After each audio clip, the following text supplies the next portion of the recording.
you check the children. Show a little match sometimes. Hi, I'm Chucky. Wanna play? Sometimes. That is what You're gonna need a bigger boat.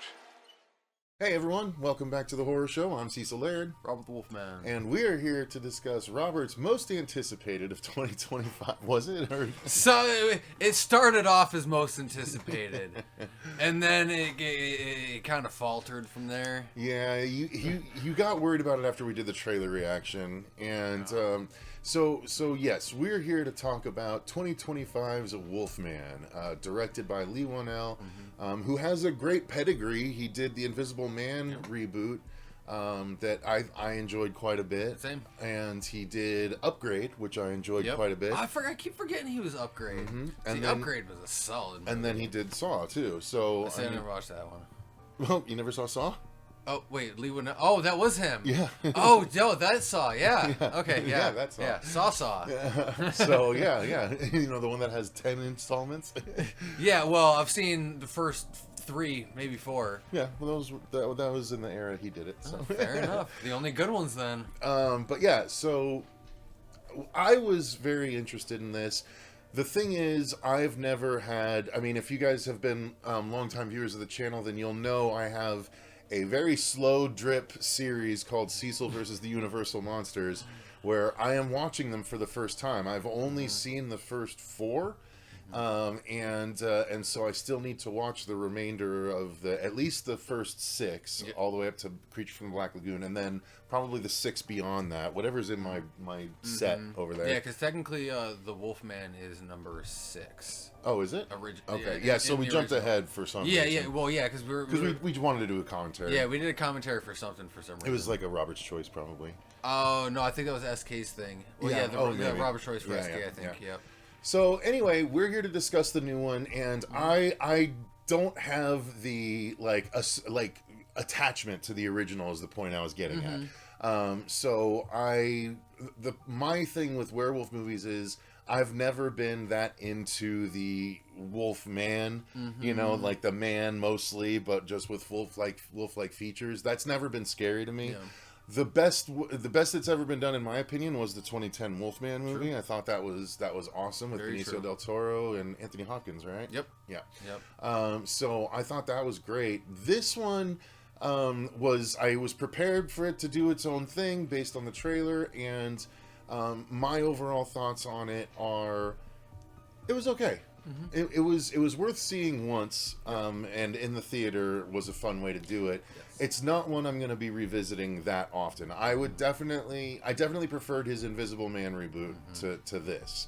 It's not a bad movie, but there are some things I would question, which we'll get into as we get into it. We'll keep this spoiler free. Yep. But yeah, so that's kind of my overall thoughts. I'm kind of at like a 3 out of 5. So. That's pretty much where I am at when I left the theater. I'm like, okay, I'll give this like a 3.5, 3.6 out of 5 and everything. Wow, okay. Like Even higher than me then. There was some good things that they utilized in this, certain elements that we hadn't seen before with the werewolves, but also too is, again, like I've mentioned this, I'm pretty sure in the previous trailers, is my biggest worry was the makeup and certain things like that, and that's kind of where I was a little let down. Honestly, though, like it looked great. I had fun with it for what it was, but like even what Cecil was saying, it's like this isn't one I'm gonna go back and be like, oh yeah, dude, let's throw in the Blumhouse Wolfman. No. I'd definitely go back to 2010. If I had my brothers, absolutely. And again, like I was late on the game for The Invisible Man, and that was a pleasant surprise because you were up on my ass trying to get me to watch that. Yeah. And I'm like, I'll get to it eventually, and then finally, I finally sat down and watched it. I'm like, oh, cool. This is a nice modern revamp of the Invisible Man story and everything. Bringing it up to date. Exactly. And don't get me wrong, even with this Wolfman, it's not the Wolfman from the Universal. It's just Wolfman. Right.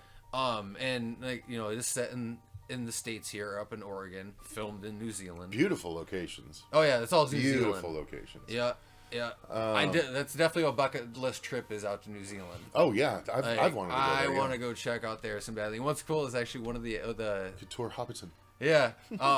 For those of you guys that watch Viva La Dirt League up on YouTube, one of the characters from the Survival Instinct skits, the homeless dude in the beginning who yells at the kid. I've never seen it. So. No, I know you don't. I'm just saying to them. Okay. But he made a little appearance. I thought that was kind of cheeky, but it made more sense. He's in New Zealand, filming in New Zealand and shit. But no, overall thoughts is, it was what it was. Yeah. Well, no, I mean it's good that you're judging it based on what it is and not what it should have been or could have been. Exactly. Yeah. And like there were a lot of merits Yeah. that I did enjoy about it and Cool. everything. That's good. And again, there's not even like there was a little bit of lore that was given, but Right. it was so surface deep. Like there was nothing to it really. Yeah. Like you got a little snippet in the beginning, and that basically you're establishing of okay, this is where we're at. Yeah.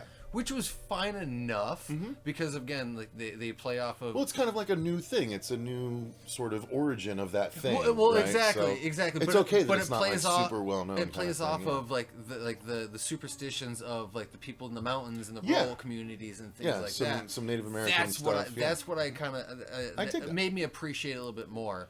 There were just letdowns towards in the third act. Right. But we'll without spoiling, that's where I'm at and everything. It was what it was. I'm not gonna go. This isn't one I'm gonna go back to and revisit.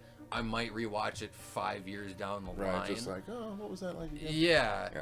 Other than that, it's kind of a take it or leave it a little bit. So the long and short of it is, a man and his wife and daughter go back to his childhood home because he has to take it over at this point, or at least go and pack up his father's stuff because his father has passed away. That's the crux of the story. Once he gets there and they start to try and do what they do, that's when the stuff in the trailer you see happens, where there's a wreck and the family has to essentially fend for themselves while they're being attacked by something. Obviously it's a Wolfman movie, so it's going to be the Wolfman, but it's in the approach, and the trailer makes you think very much that it's going to be like a one night sort of experience, and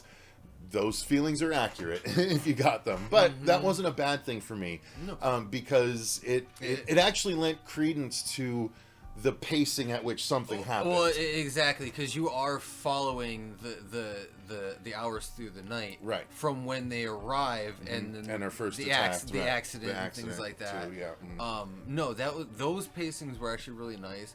There were some ups and downs that I felt were out of place a lot. Yeah, the more tonal often shifts. Yes, because they would. I'm sorry, I'll let you talk. Okay. I don't want to talk. So basically, like what we're mentioning with the tonal shifts is you'd have your high rate, high adrenaline moments, and then all of a sudden it would plateau just for that second, and then drop right off, and we're right back at the starting point. That kept throwing me off a little bit. Well, it was more like they would ramp up and like some stuff would happen, and then they would stop it to do like an emotional kind of scene. Yeah, well, that's what I'm saying. Like it would plateau for that second, and then just bloop, and then all. And that's what I'm trying to clarify is that it's not that the quality of the movie. No. It's that it just it's revving you up and then it stops exactly for like a would be emotional beat. Yeah. And then it tries to jump back up to the ramp. And it's a little off that way. It is. It's like a roller coaster that keeps like just sort of falling a little bit and everything. And there were like, don't get me wrong, like, and just like on the quick touch of like the acting when it comes to that, like the daughter, the little girl, she was good. There were a couple times, and I don't know if it was just her acting or the direction of Lee, but unnecessary screams and her attitude changed. She was very, very frail and scared, and all of a sudden she's kind of a little hardened a little bit, and then she goes back to frightened. It was just throwing me off a little. It was kind of like I can feel that. It was like the sister-in-law in Werewolves. Oh, okay. Yeah. You Yeah. know? No, I see. I know what you're saying. Crying hard. No, You know? and yeah. So rather than it being sort of a natural arc, Exactly. yeah, it does kind of go back and forth a little bit. There were just a couple. So I can agree with that, but yeah, conveniences. let's be a little That's what I'm. careful Yeah, with exactly. it. But to piggyback on what you said, I think that they let there was a lot put at the feet of the acting in this movie. Oh, absolutely. And the script, though it was, I kind of agree, it's kind of puddle deep, but they try and shoehorn in some emotional buildup that rang a little hollow to me. A little. Well, and it's stuff in the beginning. partially because of the acting. Like, I wasn't the biggest fan of the lead. No, okay. So, like I mentioned, I don't know. I bought into the wife and daughter fine, and the stuff the problems you had with the daughter, I didn't bump into. I mean, outside, I do think she was going back and forth, but acting wise, no, she was great. It was just those couple little waves the back and and everything forth that she had. of her character beats. Yeah, yes, okay. That's what was throwing me off, and that was just kind of like a meh. But like they don't give you that much of them bonding. No. And they like build up these moments, or they have these moments later as though they had really bonded with us, and I'm like, I'm not bonded enough to have this affect me the way you want this to affect me. You know, is the dynamic that they show of the family in the beginning. You're like, ugh. It's not very ingratiating. Yeah, you're like, honestly, you both are really shitty parents. Well, and like, and that's the thing. Like, yeah, there's some tumult in the relationship, and so that's all introduced, but it's not really given its time. No, it's you know just what I mean? like, okay, there's some issues. Here we are, and then all of a sudden they have. And then there's some dialogue. They have where you're to like, find oh, their okay. love again. Kind of, that's sort of. Yeah, kind of. It's just. But anyway, so that's the acting itself. There's a lot laid at their feet, like I said, and I think some achieved it a little bit better than others. But it is at its core. I don't know if it was originally a 2.5 hour movie. I could see this, like, this was about an hour 45, right? Yep. If this had been 2:15, I think it might have actually benefited. Or even 2 hours. Give us 15 more minutes of relationship building. Well, is what we needed to connect with the characters more, in my opinion. That, but also the give me a little bit more of like the surrounding area and like what's gone through those woods throughout the years, because there was stuff in the beginning where you saw something and then all of a sudden it's no longer there.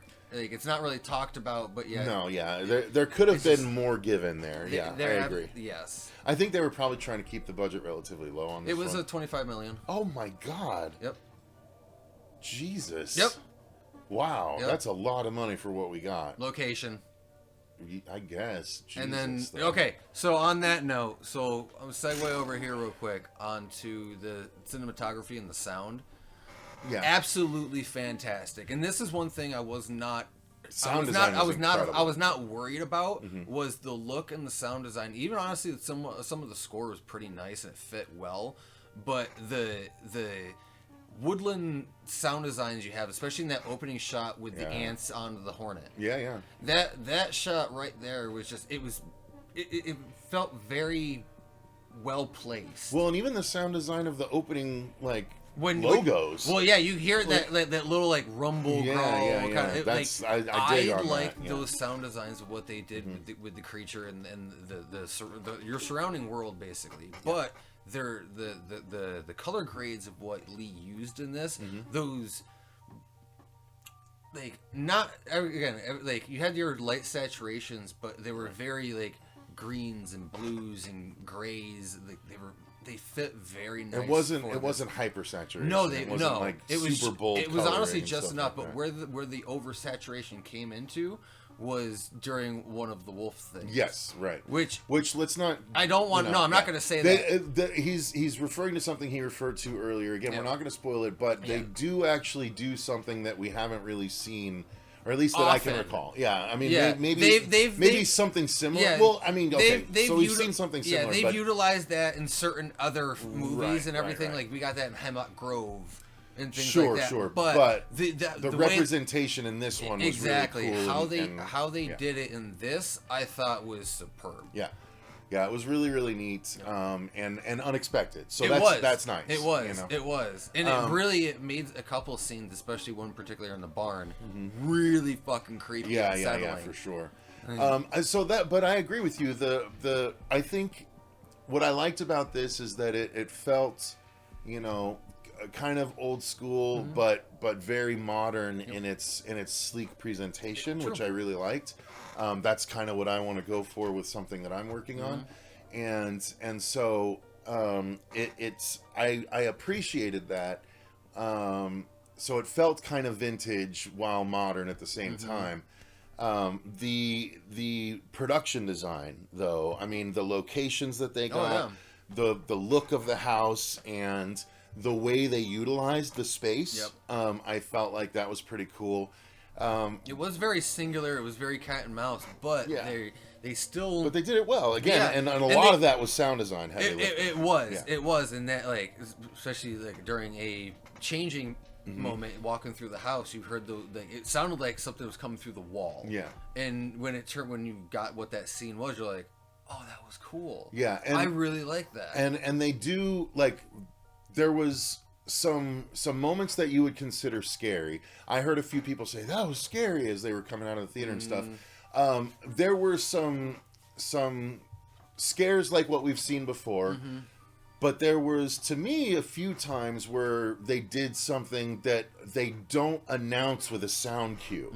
And those are the times, they did similar stuff in Hereditary and a couple of other things, where it's only scary if you notice it, but they do a good job of making sure. If you're focused on something else, you're not going to see it. Right, but he does a good job. That's the thing. The cinematography was done well enough where it's enough that you'll notice. Crested. It's enough that you'll notice, and you're like, oh wait, was that? Oh. Well, and then in conjunction with that moment in the barn, they do something like that, and so I liked those moments a lot. Same, because we don't, there's a lot of the scares are just overly dramatized in horror movies nowadays. They absolutely are, and they do rely. In the beginning, they did have one when a loud sound jump scare and everything that when you look for him and shit like that. You'll have a couple, but no, how they did some of the scares, if you will. They did them smartly, and I'll give them the credit on that. The breath was really cool. That I really liked. I was like, I don't recall seeing that before. That was what's neat too, though. It's it's the breath, but you could see the steam. Yeah, exactly. Coming up off and especially everything. in the rain and stuff. Which was honestly that was a cool foreshadow. Yeah, it was.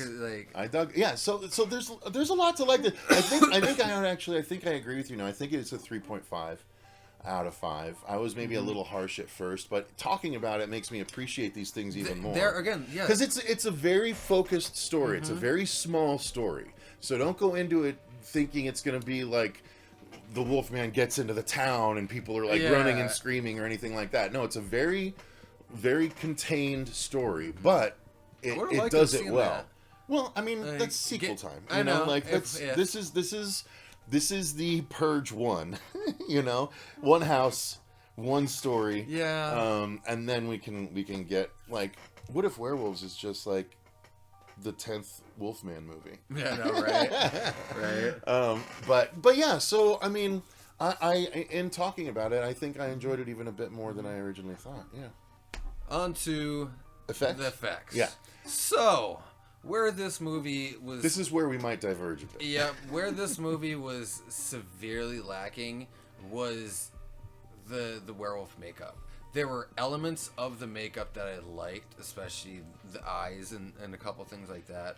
But, like I had mentioned to Cecil before, he looked like a mountain troll with alopecia. And that was not really my jazz of a cup. Again, there was elements of the makeup that I did really like in certain senses of the creature that they show that I thought were really fucking cool, and I would like to see those done a little bit more often, but not obviously too much where I'm just like, oh, you're doing it again. But I wish they would have gone a little bit more traditional-esque. That's fair. So conversely, I liked it. I have never found, like I said at the beginning, I've never found the Wolfman look to No. be scary at all. And this was But not. this one was definitely closer to that than your typical werewolf thing. Or at least the kind I like, where it's just big fucking man-sized wolf. Yeah, you like your big bipedal howling I style do. werewolf. That's what I like. And don't get me wrong. So, like, so this was definitely closer to the Wolfman look than those looks.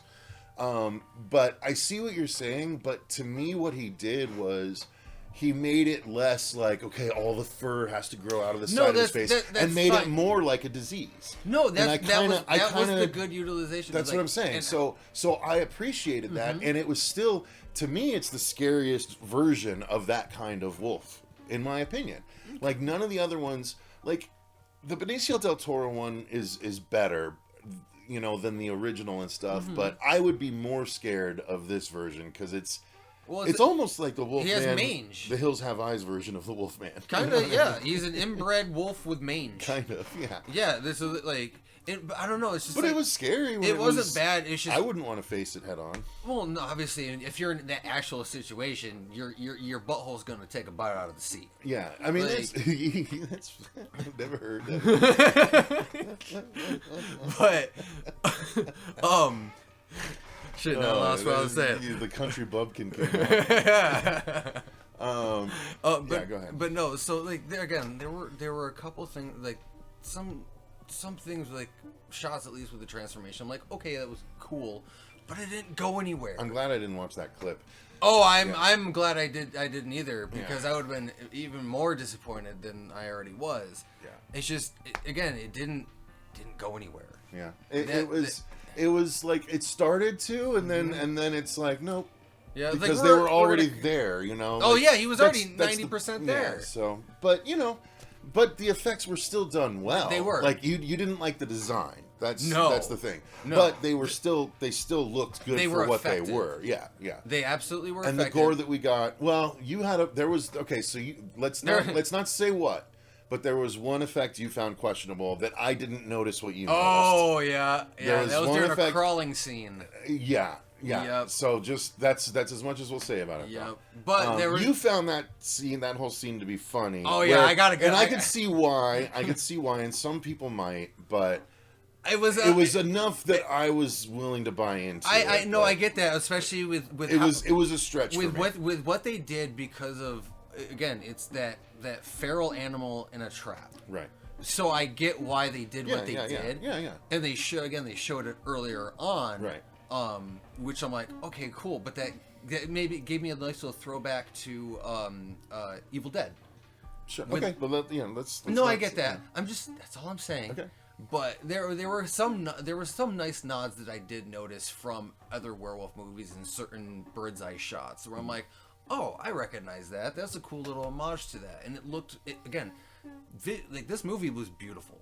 It was very well edited, sound design, cinematography, everything, production design, everything in between solid. Was fantastic. The story was just a little lacking. Exactly. And acting, I think. Yeah. The wife, Julie something, but I know her from Ozark, and she was great in that. So I was not worried necessarily about her. She felt like she was Timu Helen from Candyman. A little bit. And again, even with her character, there was some conveniences on. It's like, oh, you know this? You know how to do this? But I thought you were just some rich little city girl journalist. What's? It was just, I don't know, those couple conveniences, like it bugged me. But you can nitpick the movie. I can, but it's like, because I like the if you're gonna do kind of like that more real world take, give me a little bit more of that real world integrity. Like don't let your character, like, let them fumble, like let them have some fuck ups. Don't let everything just be a sheer convenience and everything. That's kind of where I'm at. All right. Well, I think we should call it there. And yeah, if you guys have seen it, let us know what your thoughts are in the comments down below. Try and keep it spoiler free for at least a few days so people can have a chance to go see it. But yeah, I appreciate you watching, especially if you've watched up to this point. Thank you so much to all of our patrons for supporting the channel the way that you do. Until next time, though, I've been Cecil Laird, Rob the Wolfman. and remember, stay scared.